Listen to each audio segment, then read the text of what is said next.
हमारे साथ दीपक रंजन जी जुड़ गए हैं, प्रवक्ता समाजवादी पार्टी। अविनाश त्यागी जी हमारे साथ हैं, प्रवक्ता बीजेपी। मनराज गुर्जर जी हैं, राजनीतिक विश्लेषक। और हमारी सहयोगी मेनका। देखिए आस्था जी, अभी मैं देश के प्रधानमंत्री आदरणीय श्री मोदी जी को सुन रहा था और वो संविधान की बात कर रहे थे, लेकिन जहां तक मैं समझता हूं कि संविधान के रचयिता आदरणीय बाबा साहब भीमराव अंबेडकर जी ने कहा था कि अगर पार्लियामेंट में किसी का फर्स्ट राइट है तो अपोजिशन का राइट है। इन्होंने अपोजिशन को एकदम दरकिनार कर दिया। अपोजिशन की क्या मांग थी? अपोजिशन की सिर्फ यही तो मांग थी कि जिस राष्ट्रपति को, एक दलित आदिवासी राष्ट्रपति को आपने कुछ दिनों पहले आपने इतना महिमा मंडप करके उनको चुनाव लड़ाया, उनको चुनाव जिताने का काम किया और आपने उनको अपमानित करने का काम किया, आपने उनको किनारे करने का काम किया। विपक्ष ये तो नहीं कर रहा था, समाजवादी पार्टी के लोग ये तो नहीं करते कि आप समाजवादी पार्टी के राष्ट्रीय अध्यक्ष आदरणीय श्री अखिलेश यादव जी से आप इसका संसद भवन का उद्घाटन कर दीजिए। हम तो देश के प्रथम नागरिक से यही मांग कर रहे थे कि देश के प्रथम नागरिक से आप इसका उद्घाटन कराइए। नहीं आप उद्घाटन करा सकते हैं, कम से कम आप उनको आमंत्रित करिए, उनको बुलाइए, लेकिन पूरे फ्रेम में हमको देश के एक महिला आदिवासी राष्ट्रपति महामहिम जी को, जिनको जो राष्ट्रीय अध्यक्ष भी कहा जाता है, अभी आदरणीय मोदी जी कह रहे थे कि ये संसद भवन को मैंने राष्ट्र को समर्पित किया। राष्ट्र के प्रथम नागरिक को जब आपने इतना अपमानित करने का काम किया तो विपक्ष ऐसी जगहों पे क्यों पहुंचेगा जहां पर जो आप प्रथम नागरिक जो है, देश के प्रथम नागरिक हैं, एक महिला हैं। लेकिन दीपक जी आप जिस बात का जिक्र कर रहे हैं, आपने गोमती रिवर फ्रंट पर जवाब नहीं दिया, कोई बात नहीं, लेकिन आप बार बार राष्ट्रपति और आदिवासी दलित अस्मिता का जो मुद्दा उठा रहे हैं संसद भवन से जोड़ करके, आप याद कीजिए जब राष्ट्रपति चयन की प्रक्रिया चल रही थी, ऑल पार्टी मीटिंग बुलाई गई थी, उसमें भी आप लोग नहीं पहुंचे थे।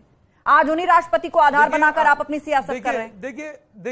देखिए आस्था जी, उस टाइम वो भारतीय जनता पार्टी की प्रत्याशी थी और विपक्ष का एक सामूहिक प्रत्याशी जो है श्री यशवंत सिन्हा जी थे, लेकिन जीतने के बाद वो देश की प्रथम नागरिक हो गई और उनका सम्मान है, उनका सम्मान पक्ष विपक्ष सब करता है। और वो ना भारतीय जनता पार्टी की राष्ट्रपति हैं, ना तो समाजवादी पार्टी की राष्ट्रपति हैं, ना किसी विपक्ष की राष्ट्रपति हैं। वो राष्ट्रपति पूरे हिंदुस्तान की हैं और हिंदुस्तान की राष्ट्रपति का सम्मान करने के लिए दीपक जी ये बहुत अजीब सी बात है ना, ये बहुत अजीब। दीपक जी देखिए, अभी अपने राजनीतिक विश्लेषक आदरणीय गुर्जर साहब को मैं सुन रहा था कि कुछ भाषा की बात कर रहे थे। पूरी दुनिया जानती है किस पार्टी की भाषा शैली कैसी है और भारतीय जनता पार्टी के लोगों की भाषा शैली कैसी रहती है, पूरी दुनिया देखती है और पूरी दुनिया जानती है। और रहा सवाल आगे की पीढ़ी का कि आगे की पीढ़ी क्या सोचेगी, आगे की पीढ़ी गुर्जर साहब जो आपसे सवाल करेगी कि देश में प्रधानमंत्री बड़ा होता है या देश का राष्ट्रपति बड़ा होता है, तो आप उसको क्या जवाब देंगे? जब आप उससे कहेंगे कि देश का राष्ट्रपति बड़ा होता है, देश का प्रथम नागरिक वो होता है, तो कल की पीढ़ी आपसे ये नहीं पूछेगी कि फिर इतने बड़े संसद भवन का जब उद्घाटन हुआ, इतने भव्य संसद भवन का उद्घाटन हुआ, तो उसका उद्घाटन राष्ट्रपति जी ने क्यों नहीं किया? देखिए आस्था जी, आपको आवाज मिल रही है? मेरी बात पूरी, ठीक है, बात पूरी कर लीजिए दीपक जी, बात पूरी कर लीजिए दीपक जी, आपको मेरी आवाज मिल रही है? एक मिनट दीपक जी अपनी बात पूरी करना चाहते हैं, बोले दीपक जी 10 सेकंड, उसके बाद मैं इनका आपसे सवाल करना चाहता हूं। और ये भी सही है कि जनता जनार्दन या जो सरकारें अपनी सुविधा के लिए जनता जनार्दन को दुविधा में डालने का काम करती है ना, समय आने पर वही जनता जनार्दन अपने वोट के मत से, अपने वोट की ताकत से उसको हटाने का काम करती है। चलिए वो सब 2024 का चुनाव ज्यादा दूर नहीं है, वो 2024 में हो जाएगा, लेकिन यहाँ पर मेनका जी आप ये बताएं कि दोनों सदनों का श्रेष्ठ कौन होता है? महामहिम श्रेष्ठ होता है क्या दोनों सदनों का?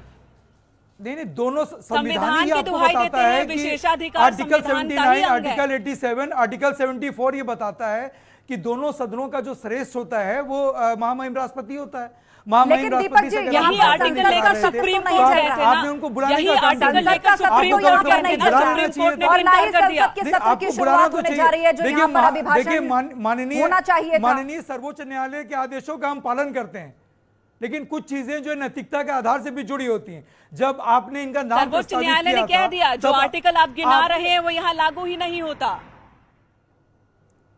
नहीं, क्या ये नहीं होता है कि दोनों सदनों का श्रेष्ठ जो है वो राष्ट्रपति होता है? मेनका जी ठीक है दीपक जी, लेकिन उसको आपसे सीखने की जरूरत नहीं है, संविधान दुनिया ने देखा है। ये किस संविधान में लिखा है कि आप महामहिम को बुला नहीं सकते हैं?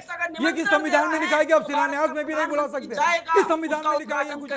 ये दोगली बातें मत करिए दीपक जी, संवैधानिक मूल्यों की बात करते हो तो संविधान को साथ लेकर चलिए। मैं आपको संविधान पढ़ लीजिए, किस संविधान में लिखा है कि आप राष्ट्रपति जी को बुला नहीं सकते? समझिए।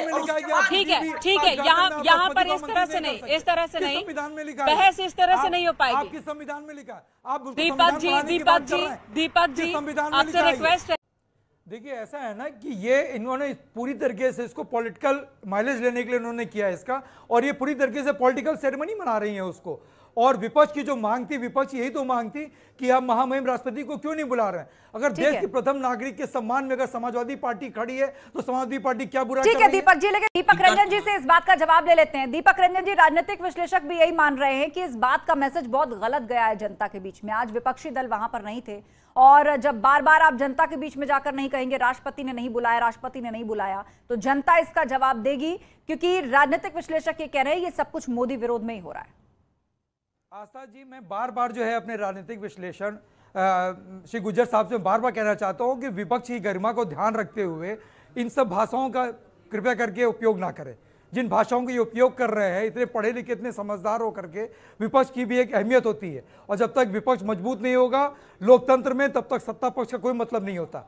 और हम चाहते थे कि चुनाव हो या आगे जो भी चुनाव आने वाले हों, विपक्ष यही चाहता है कि जो भी चीज़ों जनता की जो मांग है, स्वास्थ्य, शिक्षा, रोजगार, उस पर भी बात होनी चाहिए।